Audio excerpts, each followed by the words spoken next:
dicabutnya nikmat itu seperti itu, Pak. Hadirin yang dirahmati oleh Allah Subhanahu wa taala. Nggih. Pun begitu dengan nikmat-nikmat yang lainnya. Kan Imam Syafi'i pernah bicara sama muridnya. Muridnya itu curhat sama Imam Syafi'i. Wahai Imam, wahai Syekh, saya ini punya istri. Waktu pertama kali nikah, menurut saya istri saya ini paling cantik sak desa. Tapi kemudian setelah selang beberapa bulan, kok akeh sing luwih ayu ya, Syekh. Kemudian sang ulama tadi bilang kepada muridnya, saya kasih tip, coba nggak usah mandang wanita lain kecuali istrimu selama 1 bulan. Bismillahirrahmanirrahim. Assalamualaikum warahmatullahi wabarakatuh.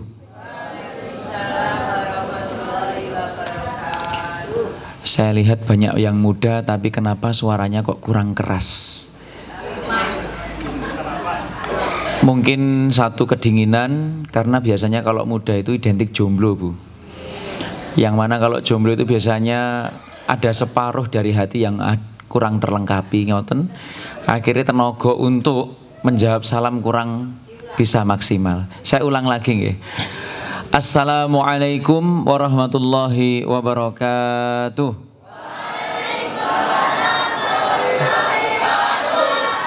Nah, gitu loh. Usianya muda, semangat menjawab salamnya harus kuat juga. Karena menjawab salam itu hukumnya wajib. Apalagi di dalam salam itu ada doa-doa yang perlu tidak cuma kita jawab, tapi sangat penting untuk kita implementasikan. Di dalam salam ada doa keselamatan. Assalamualaikum, keselamatan atas kalian. Kemudian yang kedua, warahmatullah, rahmat.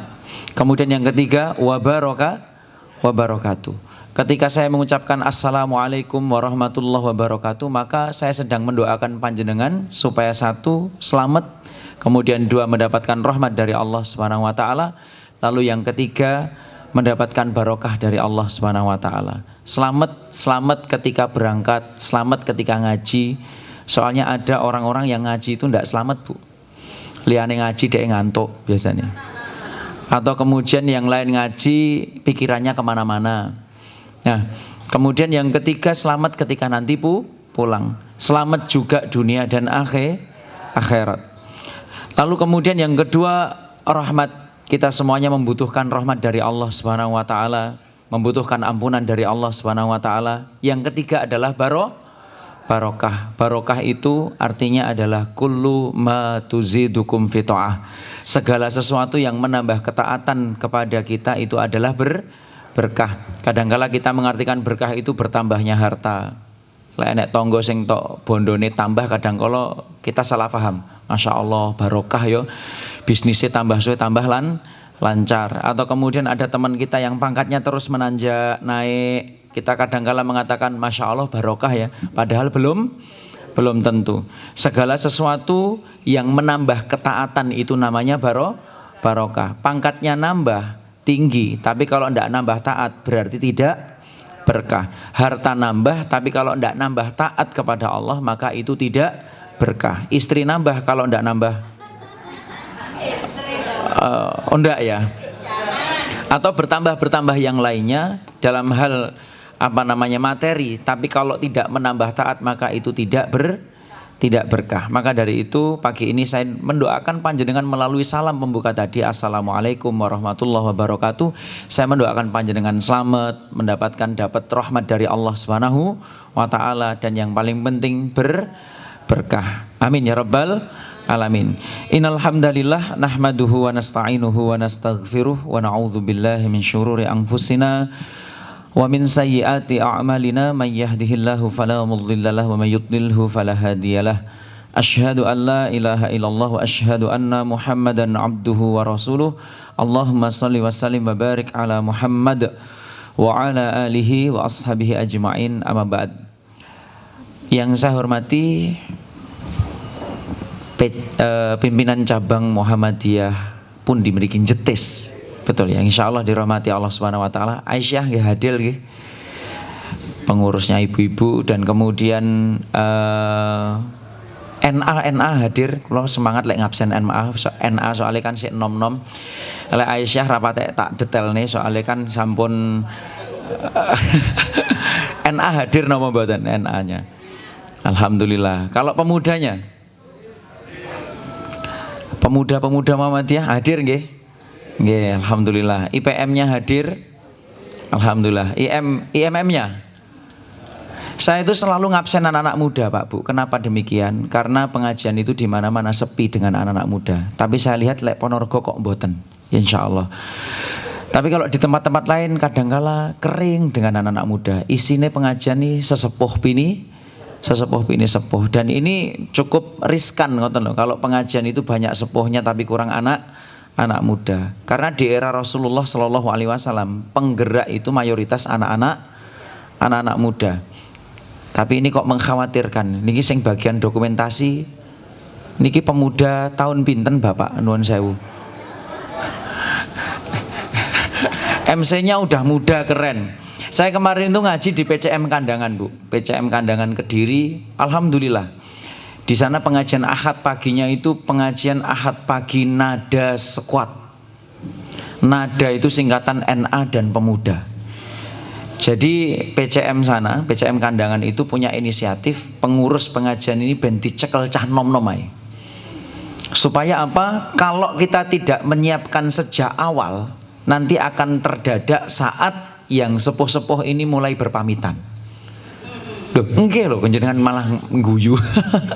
Iya, makanya di PCM Kandangan itu full pengajian itu yang jadi panitia anak-anak muda, namanya Nada Squad. NA dan pemuda, dari mulai yang cari pemateri anak-anak muda, yang nyeteng anak-anak muda, sing golek donasi yo anak-anak muda, sing masak yo cah nom. Niki keren Pak. Perlu kita budayakan di tempat-tempat pengajian kita supaya apa? Yang muda ini mau bergerak. Dan kemudian ketika regenerasi atau kemudian kaderisasi kita tidak terdadak. Nah, maka dari itu kami memberikan motivasi kepada bapak ibu-ibu semuanya, ayo yang muda-muda ini difungsikan supaya apa, kita nanti tidak terdadak saat membutuhkan kader. Dan alhamdulillah di pagi hari ini Allah izinkan kita untuk hadir di MBS Ponorogo. Nggih, betul. MBS mana ini? MBS JTS Ponorogo, insya Allah dalam keadaan sehat walafiat. Semoga nikmat-nikmat yang diberikan oleh Allah Subhanahu wa taala senantiasa kita pergunakan untuk mendekatkan diri kepadanya. Amin ya rabbal alamin. Dan semoga segala ikhtiar yang kita kerjakan untuk menambah amal soleh mendapatkan balasan pahala terbaik di sisi Allah Subhanahu wa taala. Amin ya rabbal alamin. Dan di pagi hari ini kita juga berdoa kepada Allah semoga kita semuanya diberikan keistiqomahan sampai meninggal kelak tetap dalam keadaan iman, takwa dan husnul khotimah nantinya. Dan kita doakan orang-orang sekitar kita, dari mulai keluarga kita, kemudian karib kerabat kita, saudara kita, teman-teman kita, tetangga kita yang mungkin belum mendapatkan hidayah. Mari kita doakan semoga semuanya diberikan hidayah oleh Allah Subhanahu wa taala. Kalau kita sudah taat Pak Bu, jangan sendirian. Jangan puas taat sendirian. Kalau kita sudah di jalan Allah, jangan puas sendirian. Kita harus punya rasa kasih sayang dan kemudian empati. Ketika kita menemukan orang-orang sekitar kita ada yang tidak taat kepada Allah Subhanahu wa taala. Dan kita memahami pasti di antara kita yang hadir di sini ada anggota keluarganya, ada teman-temannya, ada tetangganya, ada karib kerabatnya yang belum taat. Nggih mboten? Ada suami yang sudah taat kepada Allah, ada suami yang sudah rajin sholat berjamaah, pengajian juga hadir tapi istrinya belum taat. Ada ndak yang seperti itu? Ada. Jangankan kita yang manusia biasa, wong nabi saja loh, ada yang diuji oleh istrinya karena tidak taat kepada Allah. Siapa? Ada Nabi Nuh, ada Nabi Lut. Iya atau enggak? Apalagi kita yang orang biasa, mungkin di antara kita yang hadir di sini ada yang istrinya belum taat kepada Allah. Suaminya taat kepada Allah, istrinya belum taat. Suaminya pakaiannya masya Allah syar'i, istrinya bukan norak ya. Oh, seksi, masya Allah. Sepertinya panjenengan pengamat ya. Padahal niku kalau mancing loh, ternyata terpancing juga. Ada yang ibu-ibunya sudah taat kepada Allah tapi ternyata suaminya belum taat. Ada yang bapak ibu udah taat tapi anaknya belum taat. Ada yang bapak ibu anak taat ternyata kakek neneknya, pakliknya, buliknya, tetangganya belum taat. Maka dari itu mereka semuanya ini adalah objek dakwah kita. Jangan dipandang dengan pandangan sebagai seorang hakim yang menghakimi kesalahan mereka, tapi pandang mereka dengan kasih sayang. Ibaratnya kasih sayang seorang dokter kepada pasien yang ingin menyembuhkan. Doakan mereka, sembuhkan mereka. Kadangkala kalau kita itu ketemu orang salah, pengennya menghakimi, betul noboten? Maka kita rubah mindset kita. Ketika kita mendakwai orang lain, Pak Bu, ketika kita mengajak orang lain ke jalan Allah, tolong pandangannya saat melihat orang salah, jangan pandangan seorang hakim yang ingin memvonis kesalahan seseorang, tapi pandangan kita harus menjadi pandangan seorang dokter yang ingin menyembuhkan seorang yang sakit. Dokter niku lek wonten tiang gerah, kalau ada orang sakit itu kalau berobat kata-katanya kasar atau lembut? Kira-kira lek misalnya wonten tiang gerah ngoten, datang kepada dokter, dok niki kula kok sajake loworo, terus dokter ngeten, ketoke kok sajake awakmu meh mati to Mas. Kira-kira sing berobat niku mau tambah waras napa tambah nemen lorone Pak Bu? Tambah nemen. Saya itu ingat salah satu dokter di Kediri waktu bapak saya itu sakit ya. Bapak saya dulu sakit liver dan beliau meninggal tahun 2020 beberapa waktu yang lalu. Pada waktu berobat ke dokter, ini kok yo enek dokter sing ndak jelas itu kok ada. Waktu bapak saya tanya kepada dokter, dok piye dok, loroku iki kira-kira ki waras apa ndak? Dokternya bilang seperti ini, lek ngene iki yo angel. Kalau jawaban seperti itu kira-kira menyembuhkan atau makin menambah rasa sakit? Menambah rasa sakit dan kemudian rasa stresnya hadir, sakitnya tambah parah. Pun begitu Pak Bu. Kalau ada orang sakit ya, artinya belum kembali ke jalan Allah, jangan kemudian lisan kita tajam kepada mereka. Jangan kemudian lisan kita itu menjadi lisan seorang hakim yang memvonis kesalahan mereka. Tapi kita harus menjadi seorang dokter yang mengharapkan kesembuhan bagi seorang pasien. Makanya bapak saya itu senang dengan salah satu dokter yang aktif di salah satu masjid di Trenggalek. Beliau itu lembut banget, Pak, insya Allah bisa sembuh Pak. Nanti insya Allah diobati, biidnillah. Kalau panjenengan berikhtiar, saya juga berikhtiar, insya Allah bisa sembuh. Nah, kita kalau mendakwai seseorang, kita upayakan seperti itu Pak. Dengan kalimat-kalimat yang lembut, dalam kalimat-kalimat yang santun, kasih sayang, dan jangan lupa untuk mendoakan kebaikan. Itu tadi sekedar mukadimah, soalnya saya lihat tadi waktu saya berdiri di sini masih banyak yang telat. Biasa teng Indonesia niku nggih ngeten iki. Pengajian napa mawon niku banyak yang telat.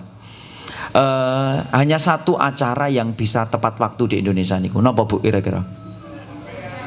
Pembagian BLT.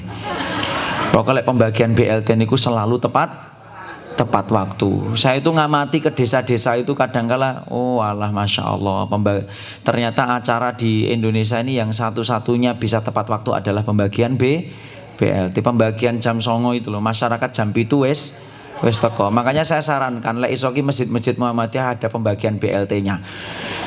Pemaneh wayahe subuh ben napa? Biar makmur. Bapak ibu-ibu yang dirahmati oleh Allah Subhanahu wa taala, mungkin panjenengan bertanya-tanya kuwi sapa polisi isu-isu kok bengak-bengok neng mimbar. Perkenalan dulu nggih Pak Bu nggih. Perkenalkan, nama saya Dedi. Sinten Bu? Dedi. Pak Dedi. Saya dinasnya di Polres Trenggalek. Tepatnya di Polsek Bendungan.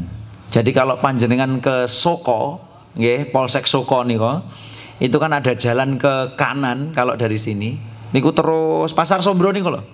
Betul nggih, Pasar Sombro niku. Niku terus nanti ketemu dengan Polsek Bendungan. Asli saya tapi Pare, Kediri, Bu. Nggih. Saya biasanya aktif di masjid ya, selain jadi polisi niki sambilan, Bu. Kalau profesi aslinya saya berwirausaha dan kemudian aktif di masjid, aktif juga di majelis tabliknya PCM, juga di lazismunya PDM Trenggalek. Walaupun biasa teng Muhammadiyah kan double gitu nggih. Yo lazismu, yo tablik, yo PCM, yo ranting, yo ketua takmir, akhirnya kemeselen dewe. Media sosial saya juga aktif di media sosial. Kalau panjenengan buka TikTok bisa di Dedi Belajar Taat, itu media sosial kami. Lalu kemudian di Instagram juga ada Dedi Mahendra Sukma. Jenengan aktif teng TikTok mboten, Pak? Mboten. Itu coba diaktifkan, Bu. Ibu-ibu Aisyah, kemudian Bapak ayahanda di PDM dan juga teman-teman di IPM, pemuda, aktif media sosial. Kenapa? Sekarang itu ya mayoritas bonus demografi itu kan anak-anak muda, rata-rata pengguna media sosial, dan itu lahan dakwah, Pak. Jangan anti dengan media sosial, lahan dakwah. Jenengan tahu kemarin ajakan demo kemarin, jadi demo itu kemarin terbagi menjadi 3. Ada yang demo memang murni demo mengaspirasikan suara, ini kelompok pertama. Kemudian yang kedua itu ada yang utusan-utusan partai. Yang ketiga ini memang kelompok-kelompok yang pengen tidak menyuarakan aspirasi, memang pengennya teko dan kemudian membuat kerusuhan. Nah, rata-rata pergerakan yang nomor 3 ini dimulai dari media sosial. Media sosial itu kalau tidak jenengan penuhi dengan kebaikan, akan dipenuhi dengan kemungkaran. Lah masalahnya banyak di antara kita, teman-teman mukmin ini tidak terlalu aktif di media sosial. Akhirnya media sosial ini dipenuhi dengan teman-teman yang menyebarkan berita-berita yang provokatif dan kemudian konten-konten yang negatif. Mungkin itu nggih sekelas perkenalan. Istri alhamdulillah saya lihat di rumah masih 1. Kayak yo tambah suwe tambah lemu. Apa yang double yo raiso, Pak, soalnya polisi. Dan kula mboten pengin nggih. Anak 2 insyaallah. Mungkin itu ya, Bu ya, yang dirahmati Allah Subhanahu wa taala, sekedar pembukaan mukadimah. Alhamdulillah saya diberikan kesempatan di sini. Mugi-mugi perkenalan kita tidak cukup di sini, nanti bisa berkelanjutan. Ngoten nggih. Hadirin yang dirahmati oleh Allah Subhanahu wa taala. Ada beberapa hal yang akan kami sampaikan di pengajian Ahad pagi pada pagi hari ini, yang tentu saja tidak jauh-jauh dari kejadian yang terjadi akhir-akhir ini terkait keamanan, ketertiban masyarakat. Kita pahami bersama hadirin yang dirahmati oleh Allah Subhanahu wa taala, yang namanya nikmat aman ini adalah nikmat yang sangat luar biasa. Bahkan kriteria kaya itu yang paling utama adalah ketika kita diberikan keamanan oleh Allah Subhanahu wa taala. Makanya Rasulullah sallallahu alaihi wasallam bersabda, "Man asbaha minkum aminan fi sirbihi, mu'afan fi jasadihi, wa indahu qutun fi yaumih, faka'annama hizat lahud dunya." Barang siapa asbaha, bangun di waktu pagi, aminan, dia dalam keadaan aman dirinya, aman keluarganya, aman lingkungannya. Lalu kemudian yang kedua, mu'afan fi jasadi, sehat badannya, sehat jasadnya. Kemudian yang ketiga, wa indahu qutun fi yaumi, dan hari itu dia bisa makan. Perhatikan Bapak Ibu yang dirahmati Allah Subhanahu wa taala, ternyata standar kaya menurut Rasulullah itu sangat sederhana. Orang kalau satu dalam keadaan aman nopo mboten panjenengan pagi ini?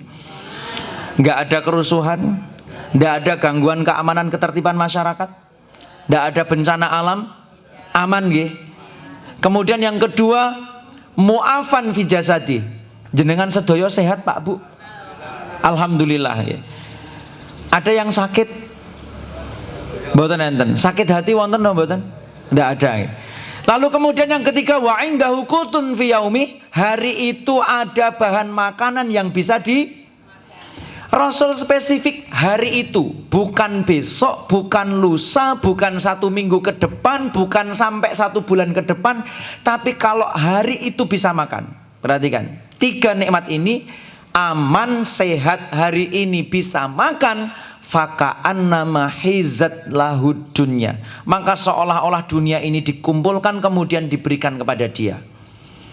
Jadi nikmat 3 ini nikmat dasar yang kalau kita memiliki, insya Allah kita menjadi orang yang paling kaya. Dan jenengan perhatikan urutan yang disampaikan oleh Rasulullah Shallallahu Alaihi Wasallam. Yang pertama apa tadi, Bu? Aman. Lalu kemudian yang kedua, sehat. Yang ketiga, bisa makan. Niki mengke setelah pengawasan wonten sarapanin apa mboten nuwun sewu? Wonten apa mboten? Di rumah. Innalillahi wa inna ilaihi raji'un. Kula lek teng Ahad pagi Kediri, Bu, niku biasanya setelah pengawasan wonten sarapane. Ahad pagi Kandangan kemarin ada sarapannya. Ahad pagi Al Amin PCM Badas itu ada sarapannya. Ahad pagi PCM Pare itu ada sarapannya. Pengajian PCM Trenggalek Kota itu juga ada sarapannya. Teng mriki ada harapannya sekali. Tapi insya Allah nanti next time wonten sarapan nih, insya Allah, insya Allah. Amine buanter dhewe ketok lek rong sarapan iki mau. Oh kadang-kadang wonten nggih. Mugi-mugi nanti bisa istiqomah. Rasulullah Shallallahu Alaihi Wasallam mari repot jadi.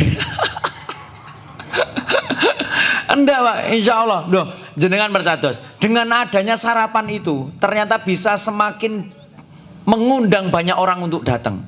Jangan percados nomboten. Kami teng PCM Trenggalek niku nggih. Awalnya itu ndak ada sarapannya.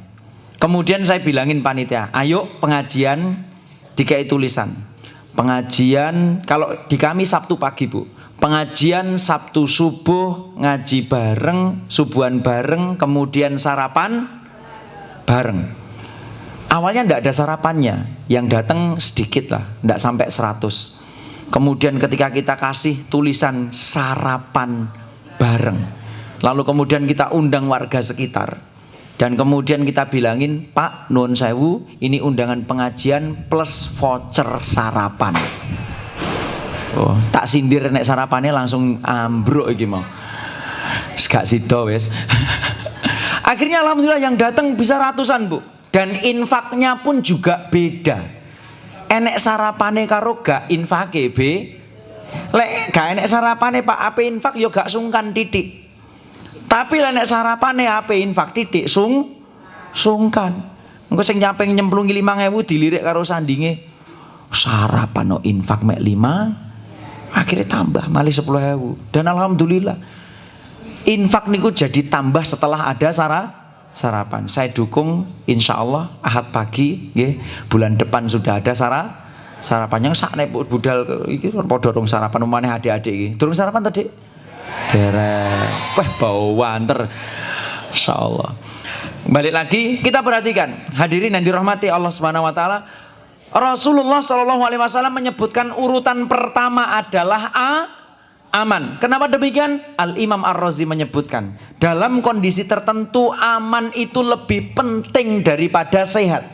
Panjenengan sehat, lek boten aman, kita tidak bisa menikmati sehat ini dengan sepenuhnya. Jenengan perhatikan, Al-Imam Ar-Razi memberikan analogi seperti ini. Ada dua hewan ternak. Yang satunya sapi gemuk sehat. Saya kalau bilang gemuk sehat gak usah ngelirik sandingnya, engko ndak no kroso. Ya koyok sandingku kan, gak usah. Natapnya ke sini ya, Pak ya, Bu ya. Sapi yang pertama gemuk dan sehat. Sapi yang kedua kurus, kakinya patah. Sekilas kalau panjenengan melihat lebih beruntung yang mana? Gemuk, sehat, ya atau enggak? Sekilas. Tapi situasinya jadi berbeda ketika sapi yang kurus, yang kakinya patah, ditempatkan di kandang yang aman dari gangguan. Lalu kemudian sapi yang gemuk, sehat tadi ditempatkan di kandang macan. Kira-kira kalau ditempatkan seperti ini, mana sapi yang lebih beruntung? Yang kurus dan kakinya apa? Patah. Kenapa demikian? Karena aman. Sementara yang gemuk dan sehat tadi karena ditempatkan di kandang macan, kandang harimau, dia tidak lagi beruntung sebagaimana sapi yang kurus dan kakinya patah karena keamanannya terganggu atau terancam. Dan ini menjadikan pelajaran bagi kita bahwasanya nikmat aman ini sangat penting. Negara sugih, warganya sehat, tapi kalau keamanan terganggu, maka dia tidak akan bisa menikmati nikmat yang diberikan oleh Allah Subhanahu wa ta'ala. Sama kayak kemarin, banyak warga Kediri itu yang kemudian protes karena yang bikin rusuh ternyata banyak orang-orang yang bukan sekitar tempat kerusuhan tersebut. Jadi warga-warga sekitar situ protes. Nyapa wong ae dhewe iki wis enak urip kok dadak gawe rusuh. Dan kemudian was-was no mboten, Bu? Was-was. Saya pun kemarin ngaji di PCM Kandangan sampai diperingatkan sama komandan saya. Ojo nggawe seragam yo lek ngaji, engko samarku kowe pas ngaji dibandemi bom molotov kan. Saya kemarin juga sempat bilang kepada panitia, tolong perintahnya komandan saya tidak boleh pakai flyer yang berseragam. Nah, hadirin yang dirahmati Allah Subhanahu wa taala, ini menjadi gambaran betapa pentingnya nikmat keamanan. Anda sehat kalau Anda aman percuma. Anda kaya negerinya kalau Anda aman percuma. Teman-teman di Suriah, teman-teman di Palestina, negerinya kaya, Bu, tapi tidak aman. Kemudian yang kedua, nikmat sehat. Nikmat sehat nggih penting. Tapi dalam kondisi tertentu lebih penting nikmat aman. Tapi nikmat sehat ini juga sangat-sangat penting. Karena dengan nikmat sehat ini Anda bisa menikmati nikmat-nikmat yang lainnya juga. Sugih gak sehat, bisa dinikmati kekayaannya? Boten. Duitnya akeh, Pak. Tapi mangane bendino sego ampo kae.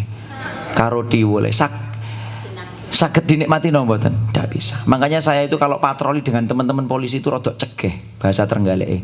Ponorogo napa nggih cegeh? Rodok aras-arasen cegeh. Kenapa demikian? Dijak nyate rawani, dijak gule rawani, dijak nyoto rawani, dijak ngerawon rawani. Ya, blendrang iki lho rawani. Wanine mek sego ampo kae. Kaya punya uang tapi tidak bisa menikmati. Jangankan harta, Pak. Istri duwe bojo wayu tapi lek gak sehat iso dinikmati apa gak? Duwe bojo wayu Pak, blowengor Masya Allah, pengajian ngene iki ya lipstike wabang. Aku ya heran jenengan iki pengajian kok ya kober to, Bu. Takmatne kok kene kok ya enek sing wabang. Wabang kudunge kuning, enek sing biru. Yo ketok wadoan kok wayu Pak, cantik. Tapi kemudian suaminya ndak bisa dinikmati ndak istrinya? Ndak bisa. Mek dililang-liling ayumen bojo kuwi. Bahkan tidak jarang malah dinikmati tonggo. Naudzubillahi min dzalik, hadirin ini. Nikmat aman, nikmat Kemudian yang ketiga, nikmat bisa makan fi yaumih, pada hari tersebut. Pada hari itu. Kenapa kok hari itu? Karena memang hidup kita itu hari ini. Besok itu masih angan-angan, kemarin sudah kenangan. Hidup kita yang sesungguhnya itu adalah hari ini. Makanya kita itu yang bikin kemerungsung angan-angan kita terlalu panjang. Standarnya jelas, hari ini sehat, hari ini aman, hari ini bisa makan. Tidak ada alasan untuk tidak bahagia. Maka dari itu, kalau hari ini Pak, kita aman, sehat, bisa makan, tidak ada alasan untuk tidak bahagia. Coba jenengan mesem riyen sedaya. Nah, ngono eman-eman wis kadung gincoan kok ora mesem. Hadirin yang dirahmati Allah Subhanahu wa taala. Balik lagi, 3 nikmat penting ini. Kita perhatikan lagi, nikmat aman menjadi nikmat yang disebutkan oleh Rasul pertama kali karena memang ini sangat penting, urgent untuk ikhtiarkan, untuk disyukuri. Hadirin yang dirahmati Allah Subhanahu wa taala. Nah, Dengan adanya kemerdekaan kemarin dan kemudian peristiwa beberapa daerah, di beberapa daerah ada kerusuhan, pembakaran, penjarahan dan lain sebagainya, maka kita perlu muhasabah, hadirin yang dirahmati Allah Subhanahu wa taala. Apakah nikmat keamanan yang diberikan oleh Allah ini sudah kita syukuri? Pertanyaannya kepada panjenengan sedoyo, bersyukur kali bersabar niku sulit mana? Bersyukur kali bersabar niku sulit mana? Adik-adik? Patah hati ya, ditinggal orang yang dicintai dengan menikah, itu sulitan mana?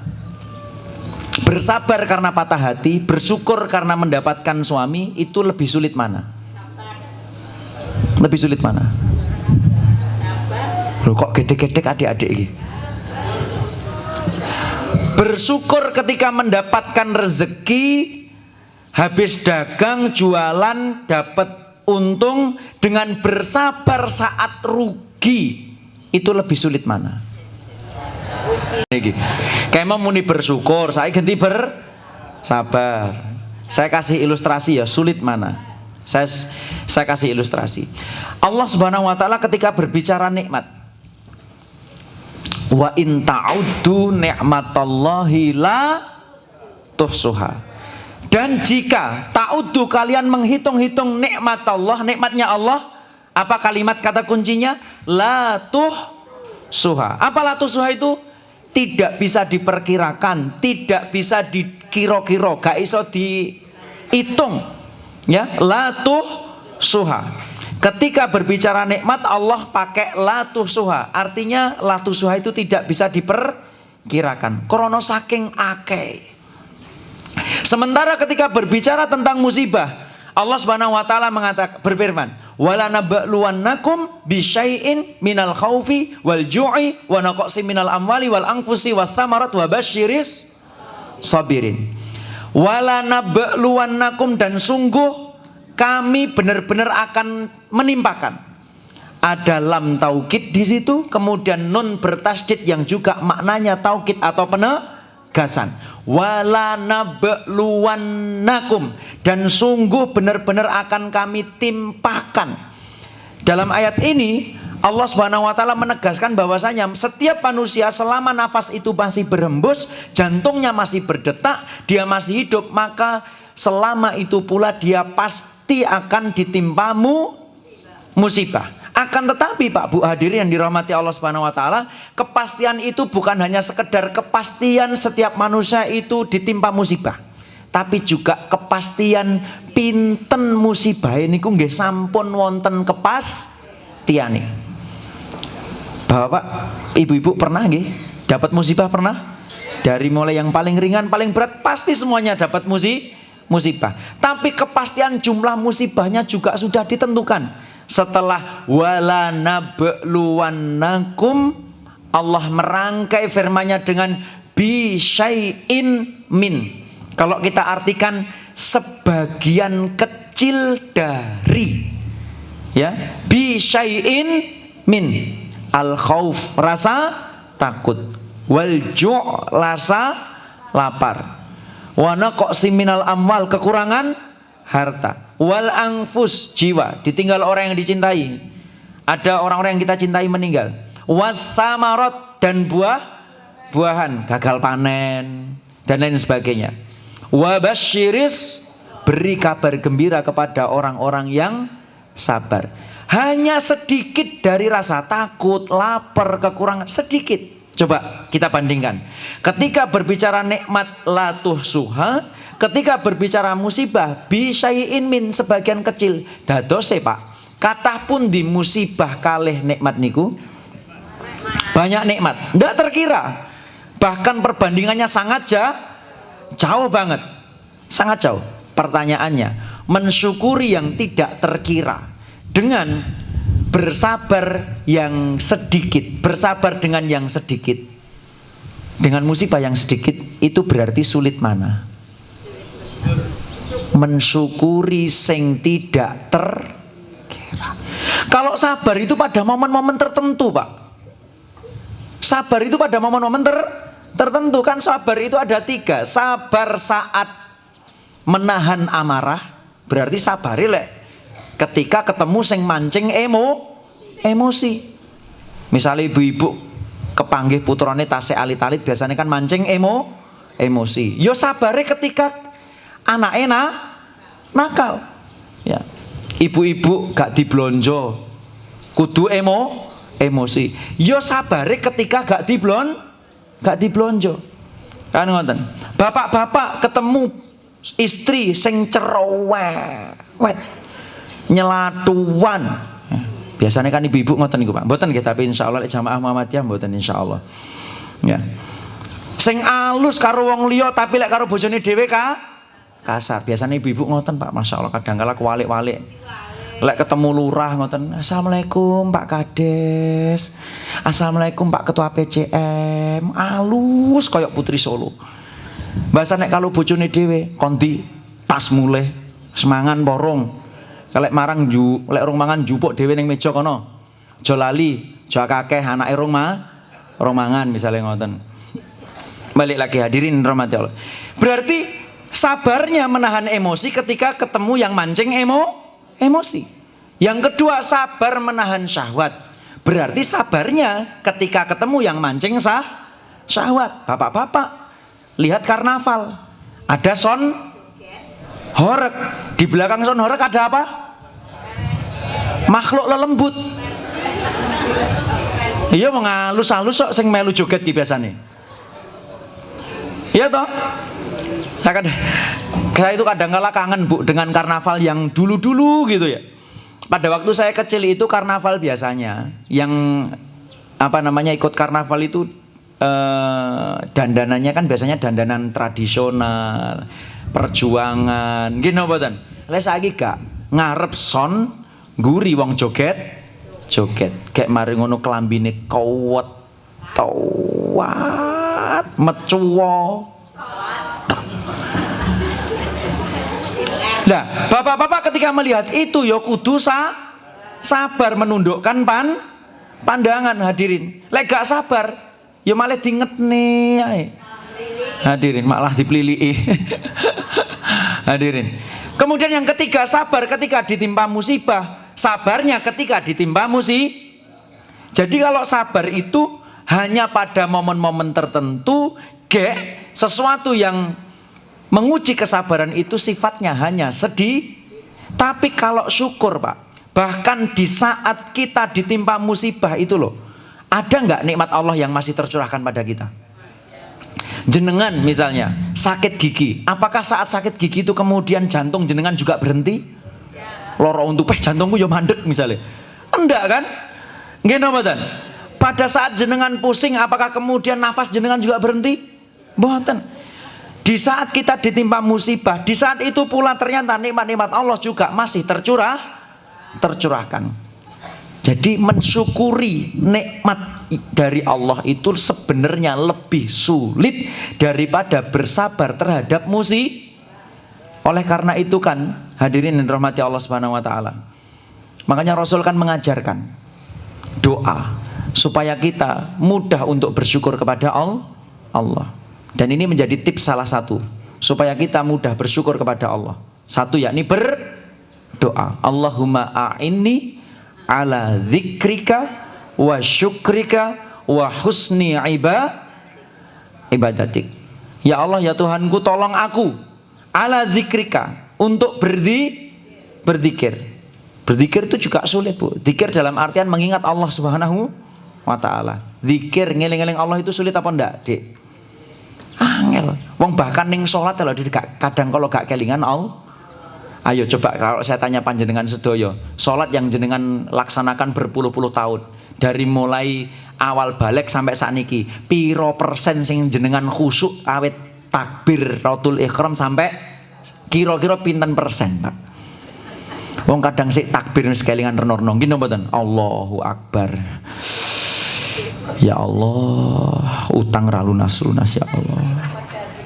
Allahu Akbar. Nggih mboten Bu? Hadirin yang dirahmati Allah Subhanahu wa taala. Nggih. Kemudian setelah ala dzikrika wa syukrika, Rasul saja meminta Mu'adz bin Jabal pada saat itu untuk berdoa, Allahumma a'ini ala dzikrika wa syukrika wa husni ibadatik, karena ini perkara-perkara yang sulit. Dan di dalam 3 hal ini ada nggak permintaan minta tolong supaya sabar ngoten? Kan nggak ada. Karena memang 3 ini yang paling sulit. Di doa yang lain ada, tapi 3 ini yang utama paling sulit itu. Zikir, sabar, memperbaiki ibadah. Syukur itu sulit. Lantas kenapa ketika panjenengan saya tanya tadi, lebih sulit mana sabar dengan syukur? Kenapa kok jawab sabar tadi, Pak? Kenapa kira-kira? Kaitannya nopo? Kalau syukur itu kan pasti sabar. Kenapa? Kalau sudah bisa bersyukur itu pasti sudah sabar. Oh, kurang tepat. Kenapa panjenengan ketika tak tanya tadi, lebih sulit mana bersyukur atas nikmat dan bersabar atas musibah? Kenapa kok panjenengan menjawab lebih sulit bersyukur? Lebih sulit bersabar. Kenapa tadi? Kira-kira kenapa? Kan sebagian tadi menjawab seperti itu toh, gini mboten? Kan tak tanya tadi kan. Mensyukuri ketika mendapat rezeki dengan bersabar saat rugi sulit mana? Jenengan kan tadi ada yang menjawab sabar saat Kenapa kok jenengan menjawab luweh angel sabar saat rugi, luweh angel sabar saat patah hati, luweh angel sabar saat ditinggal orang yang dicintai, lebih sulit sabar ketika ngaji gak ada sarapan.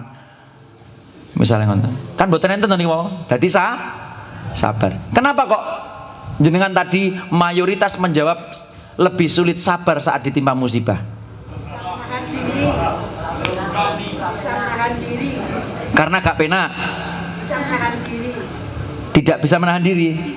Bisa menahan diri. Napa malih? Sing iso jawab hadiah umroh bagi yang mampu. Pasti. Coba katak ya, katak. Ini surat sering jenengan baca. A'udzubillahi minasyaitonirrajim. Innal insana li rabbihi lakanud. Itu surat apa, Dik? Kok Al-Buruj so? Innal wal adiyati dhabha. Itu kan ada potongan ayat berikutnya. Ya. Innal insana li rabbihi.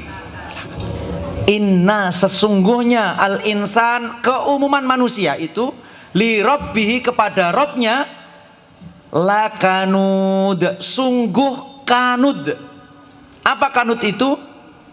Ada yang bisa jawab? Para ulama menyampaikan kanut itu ya'uddu masoib wayansani amah. Keumuman manusia kuwi lek ditimpa musibah dieling-eling musibah sampai yansani amah. Dia melupakan nikmat.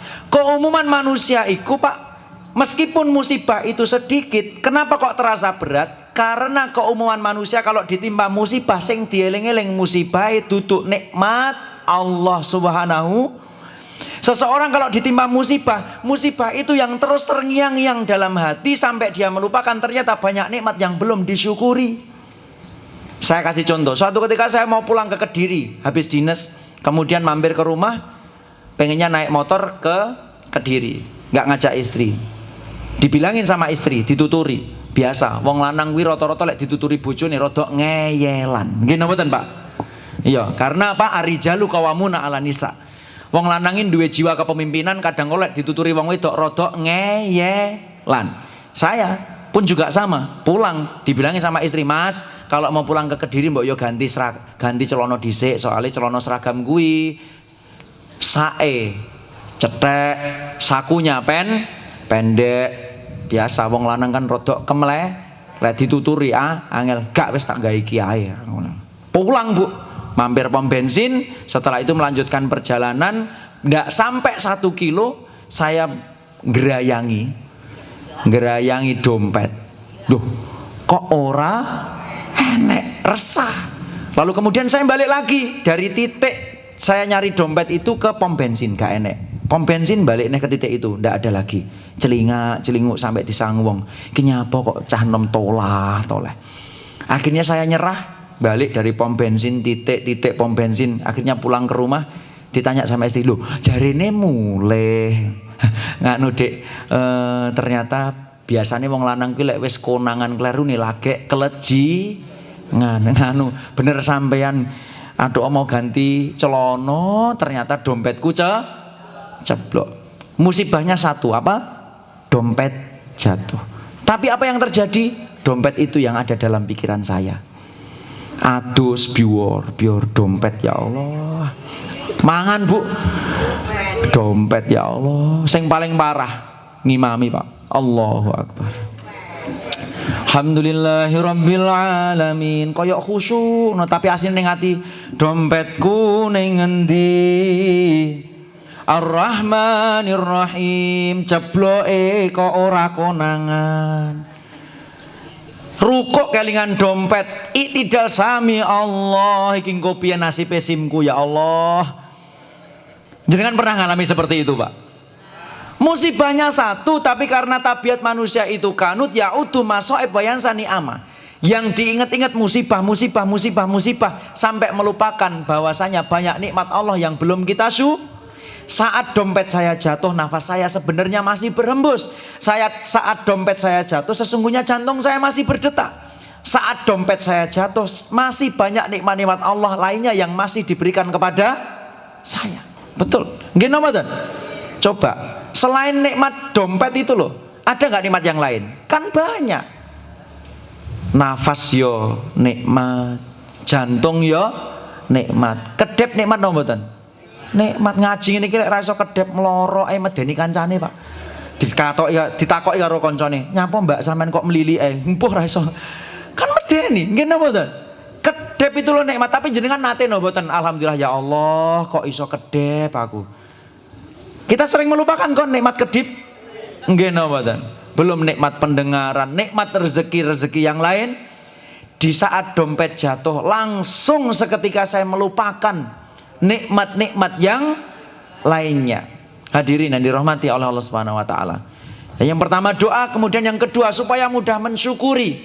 Ketika kita ditimpa musibah, seketika ingatlah nikmat Allah yang lain yang belum kita insya Allah Pak, itu akan lebih membuat enteng dan mudah untuk bersyukur. Situasi ekonomi sulit, kita harus mengingat banyak nikmat Allah yang belum kita syukuri. Jualan susah, kita harus mengingat nikmat Allah banyak yang belum kita syukuri. Hadirin yang dirahmati Allah Subhanahu wa taala. Jadi kiat bersyukur yang pertama adalah doa. Minta tolong kepada Allah. Karena hati ini yang menggenggam adalah Allahumma a'ini ala dzikrika wa syukrika wa husni ibadati. Kemudian yang kedua, yakni ingat nikmat Allah.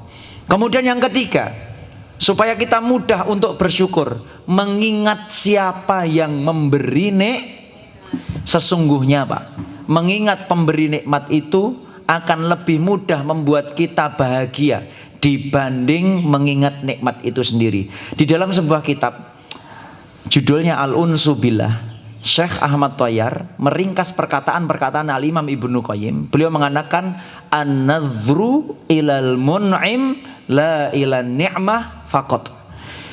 Perhatianlah kepada pemberi nikmat, bukan hanya sekedar memperhatikan nikmat itu sendiri, itu luweh nentremne ati.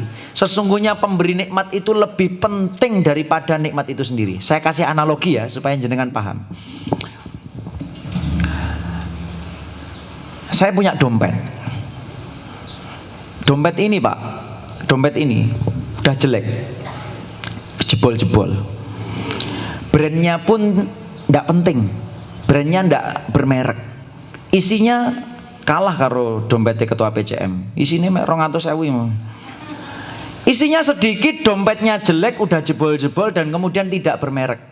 Tidak jarang teman kami di kepolisian sering bilang kepada kami, "Mbok yo ganti dompet tau elek panggah kok. Awet-awet." Tapi bagi saya, bukan dompetnya yang bikin berharga, bukan merek dompetnya yang bikin bahagia, tapi yang memberi dompet ini adalah orang yang spesial dalam hati saya, orang yang saya cintai. Siapa? Istri. Mbok dompete gak bermerek, jelek, tapi karena yang memberi orang yang saya cintai, akhirnya jadi berharga. Saya kasih analogi lagi sederhana. Suatu ketika saat kami masih jadi santri kados ngeten iki, kan sering nggih, santri kali santriwati itu kan kadang kala ki enek perasaan tapi gak wani mengungkapkan. Iya ndak? Wong kadang ini ki yo saling lirik to aku ki. Iya ndak? Nah, suatu ketika para santri ini lomba baris, ikut Agustusan, ya. Dan saya ingatkan lek santri-santri lomba baris, tolong dikasih contoh teman-teman pelajar yang lain. Lek wayayadan, tolong dantone iku ngekek contoh liyane. Wayayadan nek masjid, barisan belok kiri ke masjid. Memberi contoh teman-teman yang baris lah, yang lainnya. Ngoten. Nah, saya kasih contoh. Suatu ketika teman-teman santri itu lomba baris.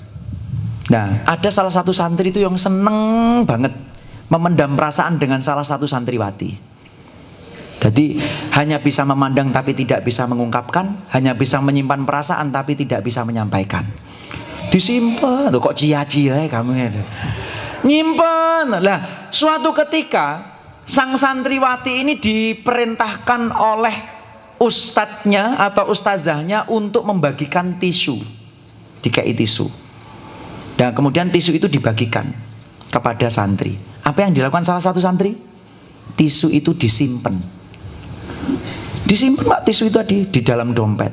Kemudian ditanya sama teman-teman santri yang lain. Ora loh, Kang, Mas, wong mek tisu kok mek simpen. Duh, bukan tisunya yang berharga, tapi yang berharga adalah yang memberi. Karena yang memberi ini adalah orang yang saya cintai. Akhirnya disimpan nyawang tisu kayak nyawang bocah. Dilus-lus tisune Masya Allah. Karena rong iso ngelus-ngelus sing ngekei. Tapi coba, bukan tisunya yang berharga, tapi siapa yang ibu-ibu itu loh. Saya yakin seperangkat alat sholat itu bisa beli sendiri, betul enggak Bu? Tapi seperangkat alat sholat jadi barang yang berharga karena yang memberi adalah orang yang kita cintai. Sering enggak panjenengan diberi orang yang jenengan cintai, sakjane ki ora butuh. Tapi karena yang memberi ini adalah orang yang kita cintai, akhirnya jadi membahagiakan. Kadonya sederhana, tapi karena yang memberi adalah orang yang kita cinta, akhirnya jadi keistimewaan itu bukan pada pemberian, tapi siapa yang memberi. Ngoten lho. Ibu saya pernah diberikan surat. Kan dulu itu belum ada WA ya Pak ya. Dulu waktu saya kecil itu belum ada WA, belum ada SMS. Jadi bapak sama ibu itu kalau komunikasi karena LDR. Apa LDR itu? Long distance relationship. Duduk lunga ditinggal rabi loh ya. LDR itu long distance. Bapak saya di Bali, ibu saya di Kediri. Sering 15 hari sekali itu berkirim surat. Kan dulu kalau mau ngasih kabar kan kirim surat gitu nggih. Suratnya kertasnya jelek. Ya sobekan Sinar Dunia. Nulisnya tulisan miring-miring Latin ngoten lho Bu. Aku dhewe bingung ngomong mbiyen iki apa tulisannya bapak iki. Tulisannya miring-miring, kertasnya sobekan Sinar Dunia. Tapi Bu, bukan perkara kertasnya, bukan perkara tulisannya, tapi siapa yang nulis itu yang jadi suratnya disimpan, mau tidur dibaca, bangun tidur dibaca lagi, disimpan lagi. Pernah ngalami ngoten niku nggih Bu nggih? Saya itu ngalami seperti itu Ibu, saya tak lihat oh ternyata siapa yang memberi itu menjadi lebih berharga daripada sama. Ketika kita pengen mensyukuri sesuatu, ingat siapa yang memberi. Pemberian dari Allah itu pasti baik untuk kita. Kita loh bisa bahagia dengan pemberian-pemberian manusia yang spesial bagi diri kita. Tapi kenapa? Giliran Allah yang memberi, kadangkala Pak, tidak ada perasaan bahagia. Padahal pemberian Allah itu pasti baik untuk kita. Pemberian Allah itu pasti ada baiknya untuk kita. Nggih napa mboten? Panjenengan kagungan garwa. Oke lah, garwane panjenengan bentuke wis gak karu-karuan misalnya. Wis ora koyok mbiyen. Lek mbiyen kan bobote sik 45 50. Saiki kan wis 80. Lek golek kelambi ning pasar ukurane wis, Mbak pados rasukan sing ukurane XXXL misalnya. Kok wedi kayak gapura kayak tugu perguruan lah misalnya. Misalnya bentuknya sudah seperti itu, jangan lihat bentuknya, tapi jenengan lihat, Masya Allah, senajan bentuknya kayak gini, senajan lek melungker titik aku kesingkur ceblok ku amben, tapi yang seperti ini adalah pemberian Allah Subhanahu wa Ta'ala. Ini pasti baik untuk kita. Mungkin Allah memberi yang model seperti ini supaya apa? Aku orang rayan kasur maneh. Ora usah tuku bantal meh soalnya empuk ora perlu bantal. Kan ngoten hadirin, nggih napa mboten? Harus ingat siapa yang memberi supaya tentram hati kita. Hadirin yang dirahmati Allah Subhanahu wa taala. Itu yang ke berapa tadi? Yang pertama tadi berdoa. Yang kedua piye to kami? Nyatet ora to jane iki arek iki. Yang pertama berdoa, yang kedua mengingat yang ketiga mengingat yang memberi nikmat, yang keempat hadirin supaya kita mudah untuk bersyukur. Jangan gunakan nikmat itu untuk kemaksiatan. Coba kemarin Bu, kenapa kok kita diberikan cobaan di mana-mana rusuh? Boleh jadi ketika kita diberikan keamanan oleh Allah, kita kurang bersyukur, tapi justru rasa aman itu kita gunakan untuk maksiat. Cobi, kula tanglet wonten Ahad pagi, misale didu ning sandinge kene enek dangdutan. Sita Gisul misale. Sing lagi hit kan itu ya. Sinta apa Sita Gisul sih jenenge? Kuwi kira-kira sing rame pengajiane apa dangdutane? Saya tidak mengatakan dangdutan itu maksiat mboten, karena ada musik-musik yang di Muhammadiyah dikatakan musik yang diperbolehkan, misalnya ngoten. Nah, tapi kan sekarang Bu, penyanyi itu kan saya kadang-kala kangen dengan zaman dulu. Lek zaman riyen niku penyanyi sing payu kuwi sing suarane apik, nggih napa mboten? Gak peduli Mas yo wajahe rapate ayu utawa rapate ganteng, lek suarane apik biasane payu. Ya toh, zaman-zaman dulu penyanyi kan sopan-sopan, suaranya bagus. Roma Irama, Rita Sugiarto, Elvi Sukaisih, Evi Tamala rada ayu. Terus sinten malih zaman riyen? Camelia Malik. Oh, betul. Terus nama malih? Ida Laila. Tapi saat niki Pak, iki cah cilik ora paham. Tapi kalau zaman sekarang penyanyi apa cukup dengan modal suara yang bagus? Lek gak ayu, bodine body goals, terus mari ngono nggae klambi ya cowekak cekak jogete jentit. Pak Dedi kok apal? Piye wong kene gaene pengamanan. Kene iki yo repot Bu lek pengamanan ngono. Ape disawang ki kok dosa, gak disawang kok eman. Akhirnya nyawang karo istighfar, astagfirullah ya Allah, astagfirullah ya Allah. Nah, iki model-model ngene iki ketoke seneng ngene iki, cacah iki. Hadirin. Pak, hadirin. Kita diberikan keamanan oleh Allah, tapi kemudian keamanan itu kita gunakan untuk maksiat. Bapak anak-anak sekarang. Kemarin malam saya ditelepon sama Polres, ada segerombolan anak-anak pelajar sampai jam 12 malam mabuk-mabukan, kemudian balapan liar taruhan. Ya Pak, lebih ramai mana sih sekarang? Hiburan atau pengajian? Hiburan. Jangan-jangan kemaksiatan itulah yang mengundang murka dari Allah Subhanahu wa taala. Kenapa demikian? Al-Imam Ibnu Qayyim mengatakan, wa min auqubatidz dzunub, dan diantara akibat dari sebuah dosa itu adalah annaha tuzilun ni'am wa tuhilun niqab. Bahwasannya dosa itu membuat tuzilun ni'am, diangkatnya nikmat, wa tuhilun niqab, didatangkan musibah, bencana. La in syakartum la azidanakum wa la in kafartum inna adzabi lasyadid. Ini perhatian buat kita. Kita kalau punya nikmat dari Allah, jangan gunakan untuk maksiat. Kita ketika diberikan keamanan oleh Allah, tolong jangan gunakan untuk maksiat. Karena dari siapapun ini ya, dari mulai level yang paling atas pemerintah terpucuk sampai masyarakat yang paling bawah, ketika diberikan nikmat aman, nikmat kemerdekaan, tolong jangan maksiat. Karena maksiat itu tuzilun ni'am wa tuhilun, mencabut kenikmatan dan kemudian mendatangkan musibah. Contoh paling sederhana, saya ambil contoh kehidupan sehari-hari nggih. Jenengan Pak Bu, istri itu nikmat no mboten Pak? Nikmat. Tapi kalau jenengan maksiat, kenikmatan pada istri itu akan dicabut. Misalnya contoh, bapak-bapak sudah tahu kalau istri itu nikmat panjenengan, Lalu panjenengan menikmati yang bukan milik panjenengan. Dadi lek nyawang bojone tanggane iki nyang bojone tanggane masya Allah, ya Allah bojone tanggoku ayune ya Allah. Harusnya kalau lihat bukan mahramnya itu apa? Menundukkan ghaddul basar. Tapi maksiat Pak, melihat yang bukan mahramnya dinikmati. Orang yang terbiasa memandang yang bukan mahramnya, menikmati yang bukan mahramnya, akan dicabut kenikmatannya ketika memandang mahramnya sendiri.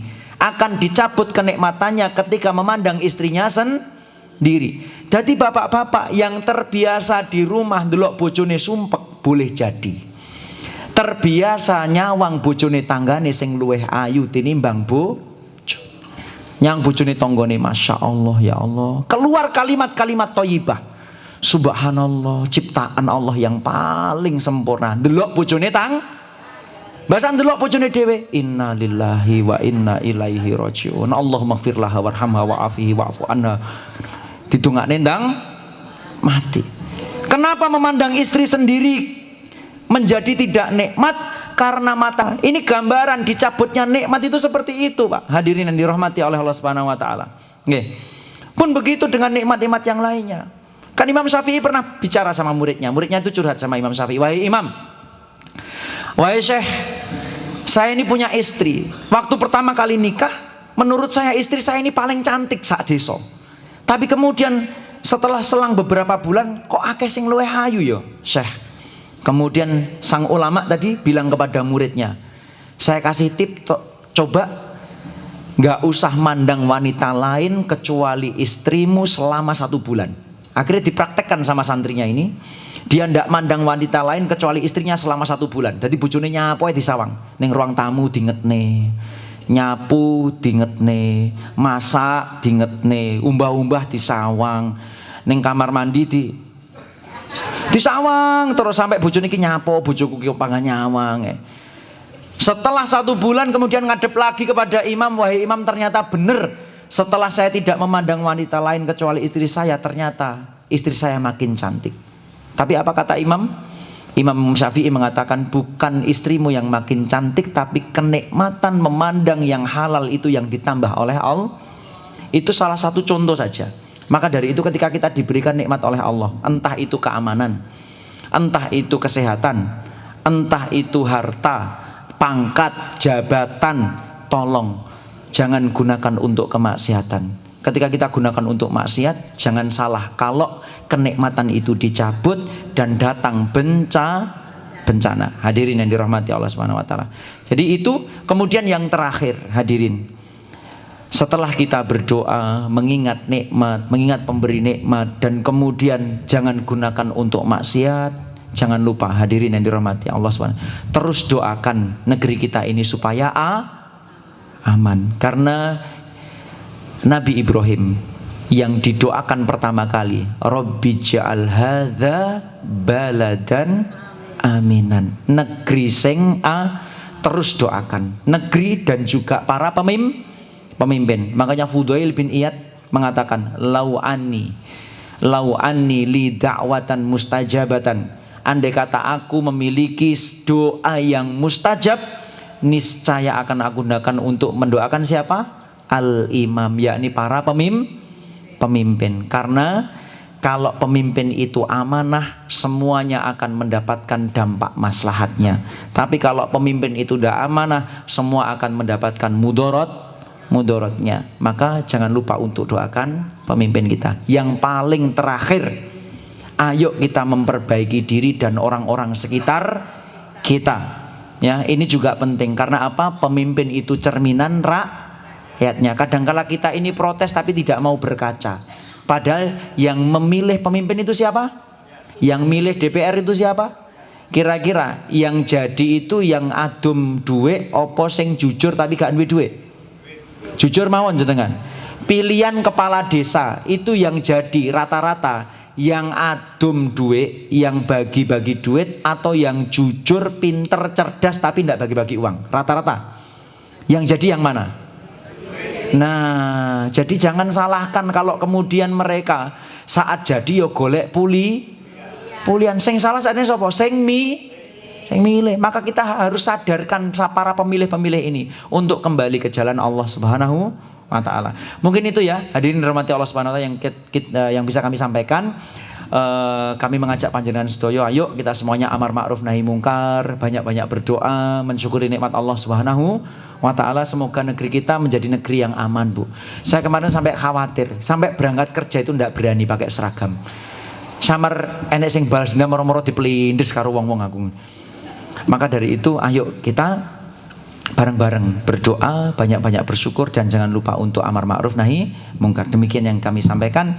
Kita tutup dengan doa kafaratul majlis. Subhanakallahumma bihamdika asyhadu an la ilaha illa anta astaghfiruka wa atubu ilaik. Assalamualaikum warahmatullahi wabarakatuh.